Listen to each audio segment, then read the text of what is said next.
Unwritten Journal podcast. I'm your host, Sajid Rasool. Welcome to this episode, and today's guest is Anjam Aslam.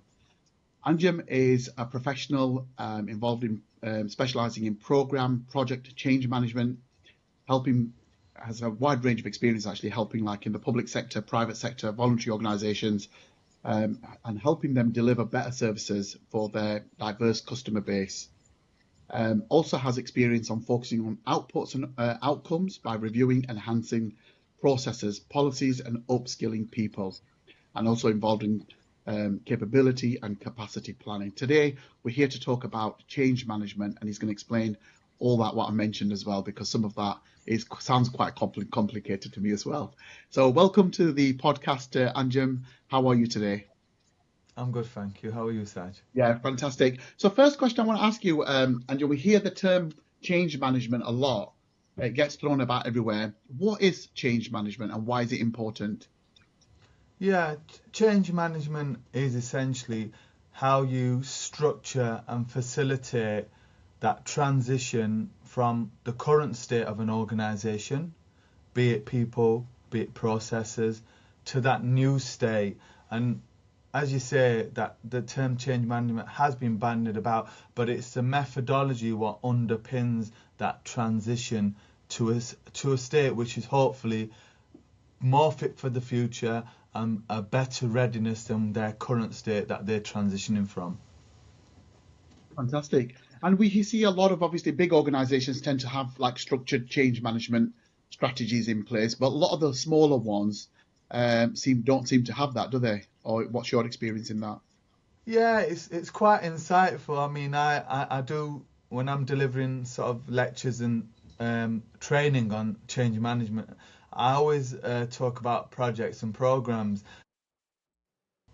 And in terms of projects and programs, you know, HS2 is a fantastic example where they were going to build this super fast high-speed network from London to Manchester, and there was billions of pounds ring fence for the funding, and then it just lost control in terms of the scope, in terms of the costs, the political element. And I think in terms of change, whether it be really big or a small organisation, there's some fundamental principles around change. And I think the lessons that I've learned from the organisation that I've been involved in terms of leading that change, managing or delivering support to that organisation, staff on change, is the importance of people in terms of bringing the people along with you on that change and valuing their contribution. So that engagement piece, rather than change being done to people, their methodology and practices, change should be a process that engages with people, and it can be altered and modified in light of that engagement. So back to your question in terms of whether small or medium or large corporations, the fundamental principle is you have to explain that change in as clear language as possible. There has to be a sense of need for that change, and you have to ensure that that change is organised and structured, and it brings the people along with them. Then you avoid the risk of the resistance to change. So any organisation, be it a small partnership to a public limited company, as I say, the principles of change is the engagement, building trust, that element of collaboration, and obviously that leadership to facilitate and ensure that change is delivered are important. Mm-hmm. And a lot of people, obviously, when they hear the word change, tend to have, obviously, it creates uncertainty in people as well. So there's a fear of change, and obviously because of that, I'm guessing that there tends to be a lot of resistance as well. How does that change management help overcome that then? Yeah, it's a really good question.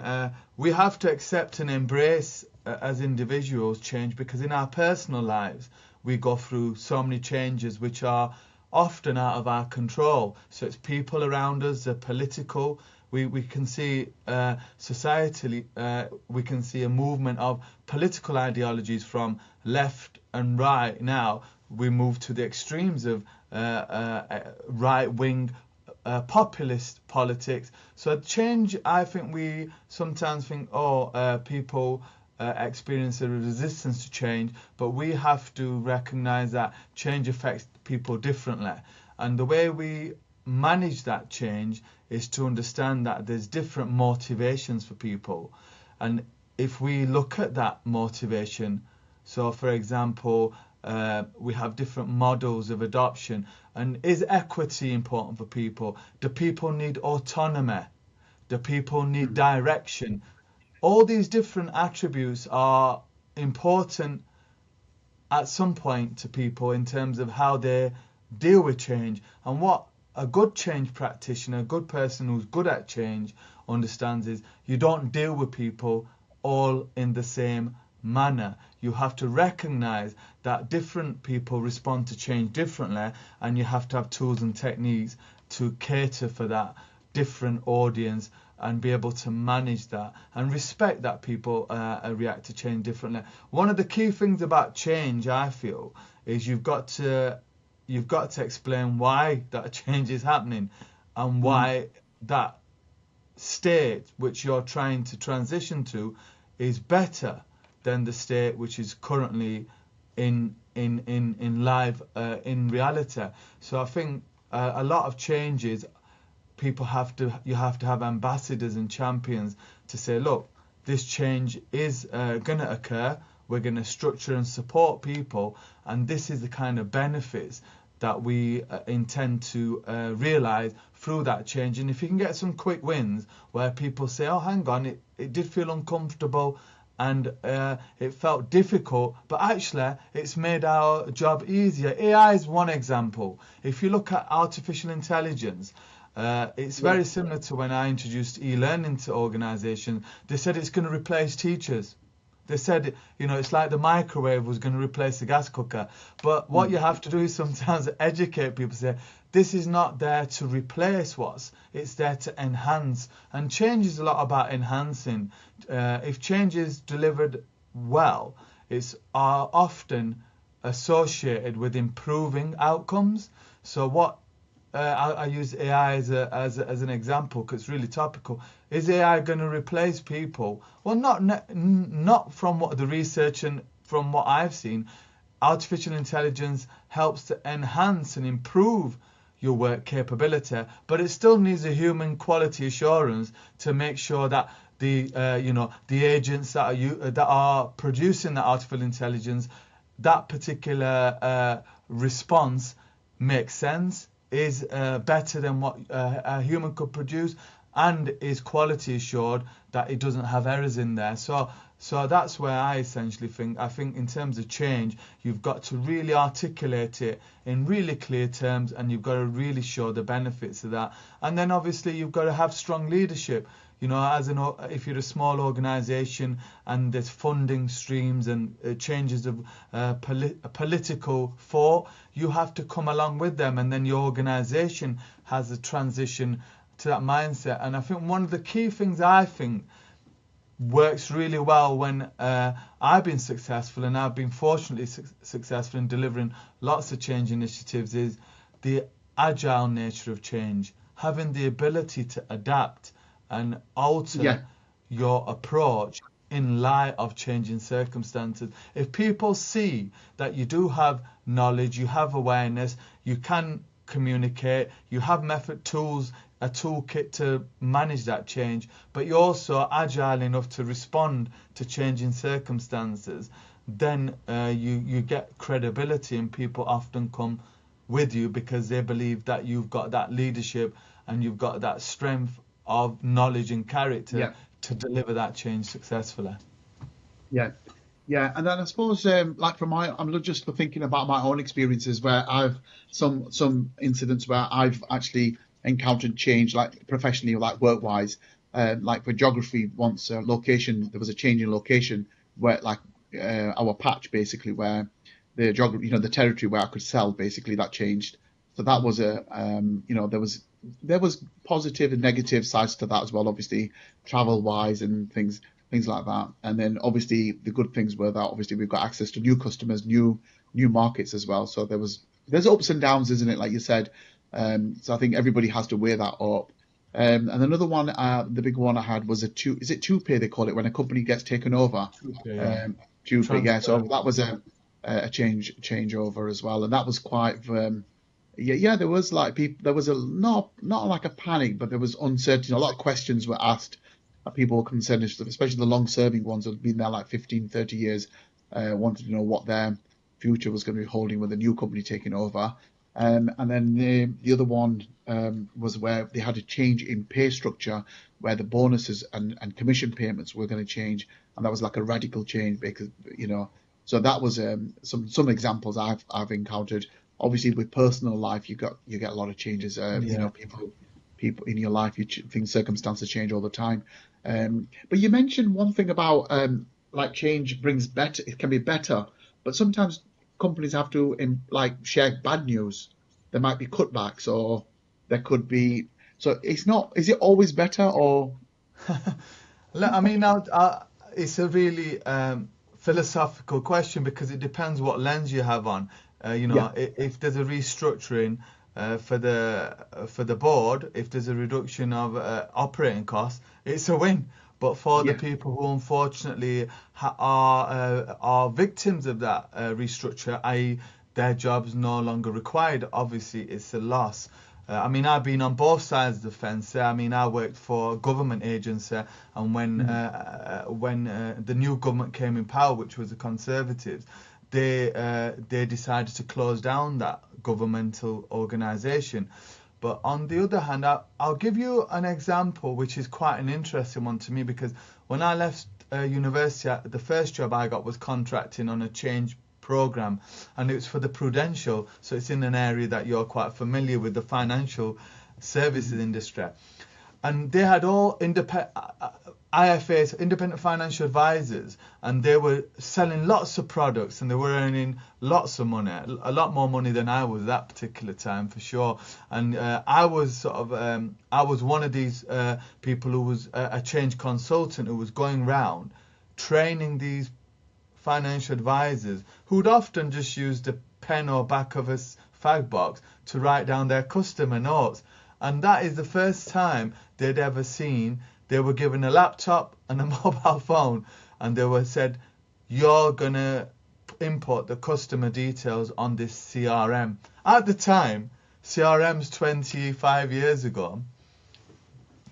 What's a CRM? What's a yeah. CRM? Nobody ever heard of it. Yeah, Nobody had heard of it. Now mm, look at that interesting thing. So I was going and going, wow, look at this amazing system. And they were yeah, like, Anjam, we know our job. We don't need a computer. We've got all our clients, numb in our brain, our yeah, most sophisticated computer, and you're giving us this device to. I go and see Mr. Smith at Bartholomew Avenue, and I talk to him about XYZ products, and he's arranged to have feedback and another call or meeting on this day. You're monitoring and controlling. It's not what we're used to. We're doing fine. Well, at that time, their opinion was valid, and their opinion was important, but nonetheless, we had to deliver that rollout of that system. Now, mm, which company doesn't have a CRM now in yeah. 20, or It's a isn't basic. in the It's a basic thing now. process Yeah. of procuring? Mm, It's transformation. So back to your, mm, I've very rarely, if you have a resistance to change and it's fundamental, and yeah. it's having a negative impact on the organisation, generally that's a ill piece of work, what would often get ditched. So if it is a piece of work, a change that is going to benefit that organisation in the medium to long term, then it has legs and it will sustain. And if it does have good change agents, good change practitioners who are leading that, you might see the benefits over the medium to long term. But initially, there may be a learning, a pain, a point at that transition. But overall, like I'm giving you the example of the Prudential, it was such a difficult message to convey and deliver the training, and these often people who are millionaire financial advisors have been selling products to teachers, pensions, etc., getting amazing commission, felt like their wings were being clipped. But which organisation now, what's worth its salt, would operate without a CRM system? So sometimes change is difficult, sometimes you do get resistance, but often change that's well thought through will be sustained and will show a big difference of improvement, albeit over a period of time. The initial transition can be quite difficult, but that's where change, people who are professional at change, people who can manage and deal with change, that's where they earn their money during that particular phase. Hmm. Yeah, it's something interesting that what you mentioned earlier, that there's two sides to this change, isn't there? There's the people who are going to benefit, and there's going to be they are going to be victims when change happens. So obviously that can happen in personal life as well, and from corporate world as well. I But think I the think it thing can about mitigate. I think the thing about change is I'm just looking at, if you're I've worked for a local community centres, and Yeah, all organisations are in a state of change. yeah, There's a new managing director, there's a new chief exec officer, there's a change of policy by the government, and the funding's changed. Uh, you know, th- th- we're always there's always something what influences that organisation, and then you say we talk about change, transformations. One of the words that makes me makes hairs on the back of my neck stand up, because we're a transformational and what does transformation mean? What does change mean? I think the point is, what I would encourage is everybody to consider change as just a natural part of life, that we have transitions in our life. We have transitions from our childhood development to adolescence to adulthood. Then from adulthood we have phases in adulthood where we have a peak of our neuro linguistic behaviors, and we can learn and we can develop and we can grow. Then we have a period of decline. So I think change is like that we have to acknowledge that whatever state an organization is in, whatever period mm, an organization is, there is always some kind of change around the corner. So I yeah, think that agile behavior, by us saying, within an organization, at the moment, what is putting multiple changes through. And I've always said, just be wary about how much change individuals and groups can sustain, because that level of change can be overwhelming for people. So I think there's a big responsibility on handling and managing change carefully and tactfully. One of the techniques I tend to use on change yeah, is something called co-design. But yeah, you've got to be very, very articulate in how you communicate that. So what you do with changes, you involve the people who are going to be affected by that change to help deliver that change and influence what that change looks like. So it's not giving them a blank piece of paper and saying, Saj, what do you want that change to look like? You say, this is where we need to be. We need to hmm, be point Y, we're at point C. What steps do you think we need to do to get to point Y, and how would we deliver that effectively?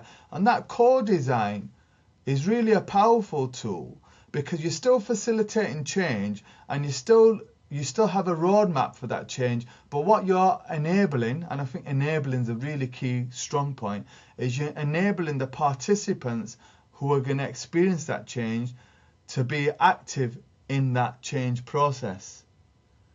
So they've they got hands-on, they basically. are They've got to less be likely involved. to be resistant.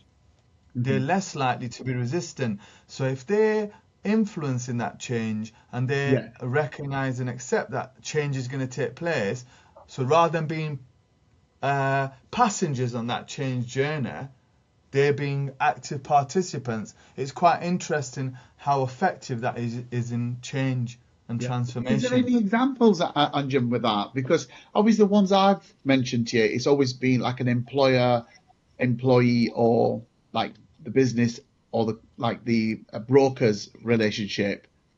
But is there an example where they've taken people on as a national example or anywhere like that, or where you've actually experienced where they've actually, like you said, took the stakeholders on board?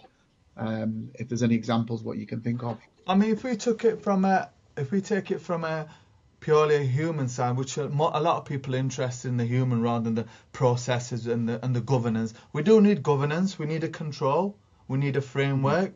You know, ADCAR is a very well-known framework, and that's really around. It's like an acronym, and it's by the biggest change sort of consultancy in the whole world is ProSci, which is basically professional science. It's saying it's professional and science at change management, and a lot around is about awareness. Is there awareness of that change? Is there desire for that change? Do we have knowledge to deliver that change? Do we need to increase capacity, so the ability of the organization to manage and deliver that change? And then this reinforcement, which is, I'm going to come back round to answering your question about reinforcement. Repetition is the mother of all skills, reminding people. So one example I'll share with you about the core design principle is I was working for an organization what works across the world, and it delivers education technology solutions, Mhm. and its head office is in Bristol, but they used to have a sort of a satellite sort of office in the north. I was managing a national program for them, and Mhm. we wanted to change the culture of that team. So one of the things we had is we had business support officers who used to be essentially clerical admin officers who used to do a lot of the admin groundwork. And I said, in terms of the transformation and change, these people will be ambitious. They want to grow, and they want to grow as professionally, but there was no way in which they could do that. So what I said is that although I'm the program director, what we'll ensure is we'll have a flatter structure. So we'll have a flatter structure rather than hierarchical. So in Mhm. terms of the team meetings, simple things like this, I said rather than me chairing the team meetings, in terms of the core design, we will have a rotating chair. We'll have a structure to our meetings. So we'll have a facilitator, we'll have a chair, we'll have a timekeeper, but you'll rotate them roles so you get skills in managing large meetings. I ran that for 6 months, and then people became more and more interested in taking different responsibilities on because they realized that it wasn't as difficult, or it was something that they were interested in growing. And then I sort of introduced a notion of projects and programs, which is another area that I specialize in. And then I found that these business support officers had skills in managing small pieces of work, but they were Mhm. never given the opportunity. So what Mhm. I do is, rather than send them away on a 2-week Prince 2 course at £2,000 a pop, I'd mentor these business support officers. So there was 5 of them, and I created junior project management posts. So junior project manager. I also continue to mentor. So I do like master classes, 1 hour a week, just show methods on what you cover in Agile, Prince 2 methodology, how you manage a project, that you have a start and end point, you have milestones, simple things, critical path, putting them in a Gantt, how do you keep the engaged stakeholders. And from that particular group of 6 individuals on that piece of program, all 6 of them now have jobs which are in excess of £60,000 a year. Oh One of wow, them's the national director for the NHS now, and it amazing, started off within that program as a Mhm. business support officer.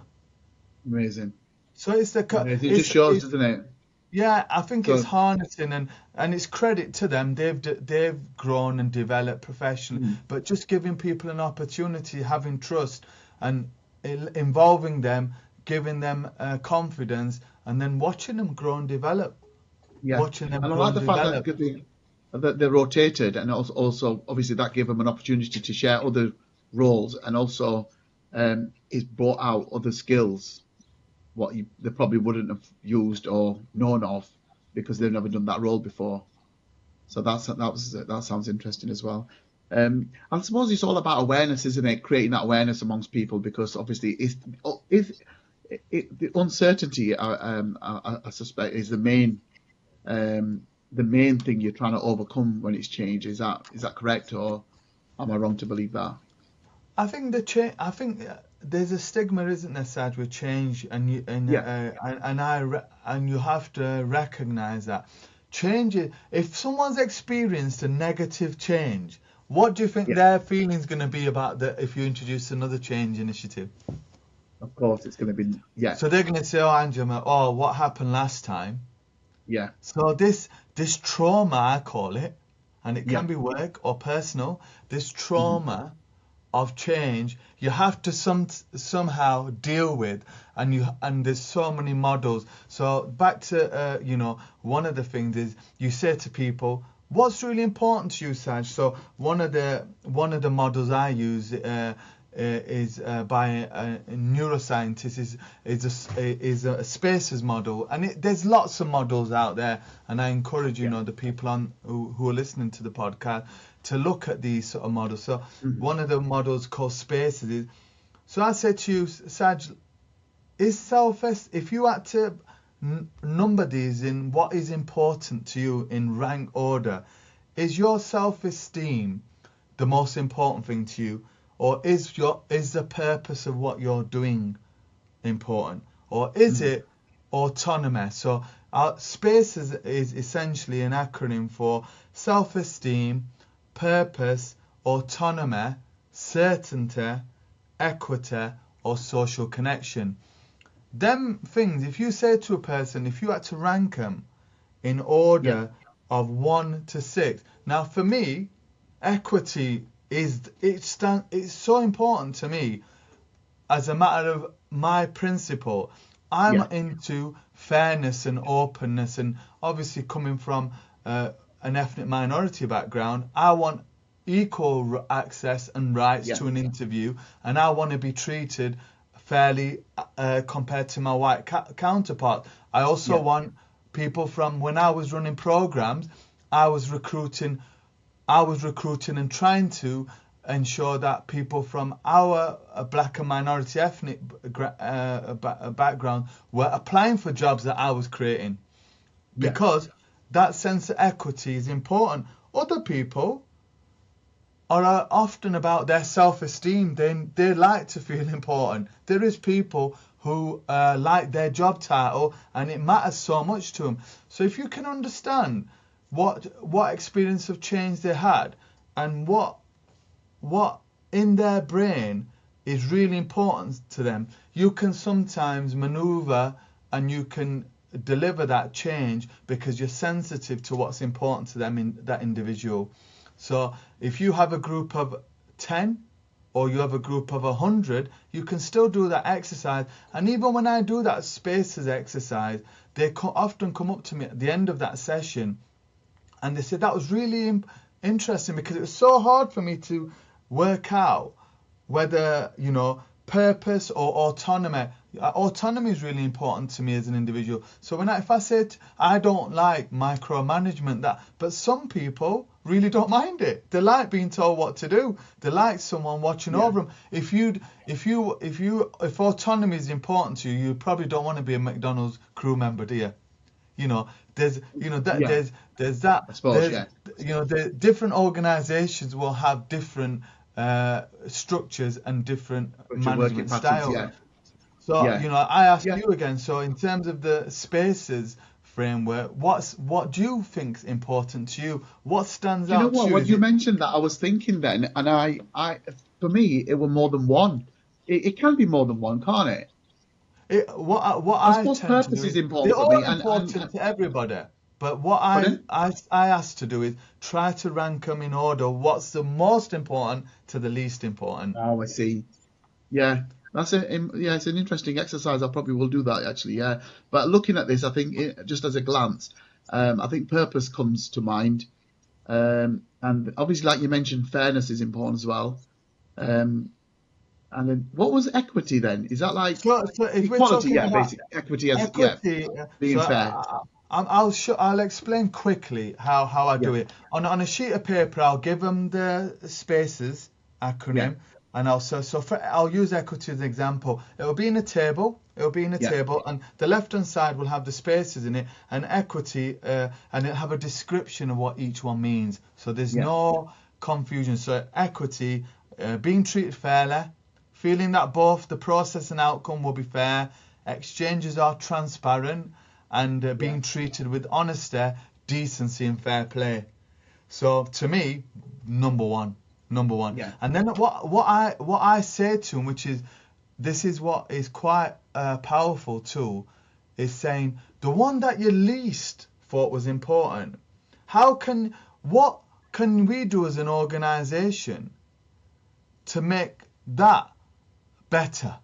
Now there's an element of co-design there. So for example, if I'm a manager and I give a person that spaces model, and then yeah, I say you don't need to write your name on it, but tell me your reflection on us as an organization, and how we can move away from you fearing that change. So for example, just say certainty, Saj, is a really big one for that individual, but they feel the organization doesn't give them no guarantee or certainty. So what we do is we talk about, in this particular instance, we say, how can we make that better? And then they give suggestions. Well, you ah, need to you need to make contracts longer, or the directors need to give us a more honest updates, or the HR policy needs to be changed so there's more flexibility for people with young children. Then it gives the organisation a clue what the voices of the employees, and if they are a good organisation, mhm, I mean good as in they are a forward thinking, flexible, agile organisation, they will recognise what them employees have said and make some changes to their policies, and that so that they make it a better organisation. yeah.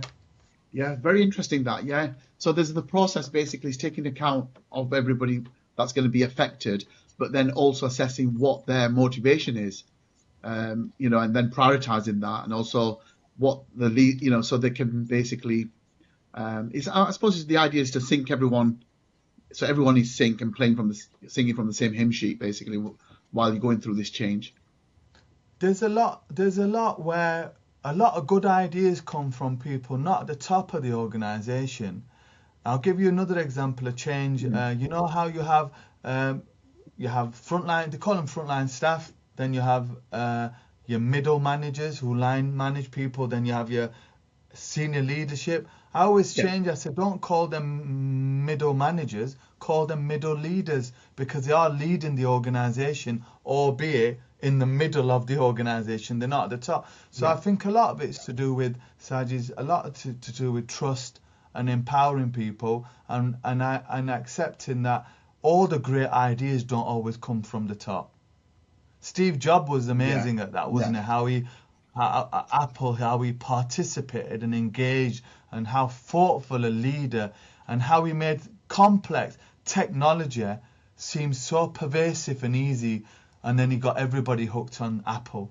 He was a yeah, leader who was able to manage change, and he went against the biggest corporation in the world, Microsoft, Bill Gates, and he stood there yeah, and he competed. So that's an example of but we can have leaders at small organizations who are very, very influential, who have that yeah. charisma, and but I think a lot of change, I think, is to do with listening rather than talking. And I think the Mhm. art of listening and engaging people often brings a lot of people along with you on that journey. Yeah, absolutely. Obviously, because if it's involving a lot of people involved as well, and you want to influence them people to embrace the new idea, obviously listening is going to be important, isn't it? I'm just thinking about my personal change. Actually, I've had a bit of a setback because I jumped on the weighing scales 2 days ago, and I'm now over 3 stones my weight. So I've implementing change since Monday. I'm actually now consciously diet. I've improved my diet and also trying to incorporate exercise. But luckily, I've got no other stakeholders. Well, I have my family members, but not. It's not an organization. It's me. So, so I That just have that to thing convince myself. yeah, that's a really interesting example, which brings me back to that 7 habits of successful is that consistency. Remember when we were saying about the reinforcement in terms of I've not I try to, even though I'm not a avid gym fan. For 15 years, I've been going to the gym on average 2 to 3 times a week. That Yeah, consistency delivers better behaviors and results. So in terms of change, back to your personal example, it's okay not eating really well for 2 3 days and then getting back yeah, to diet. yeah.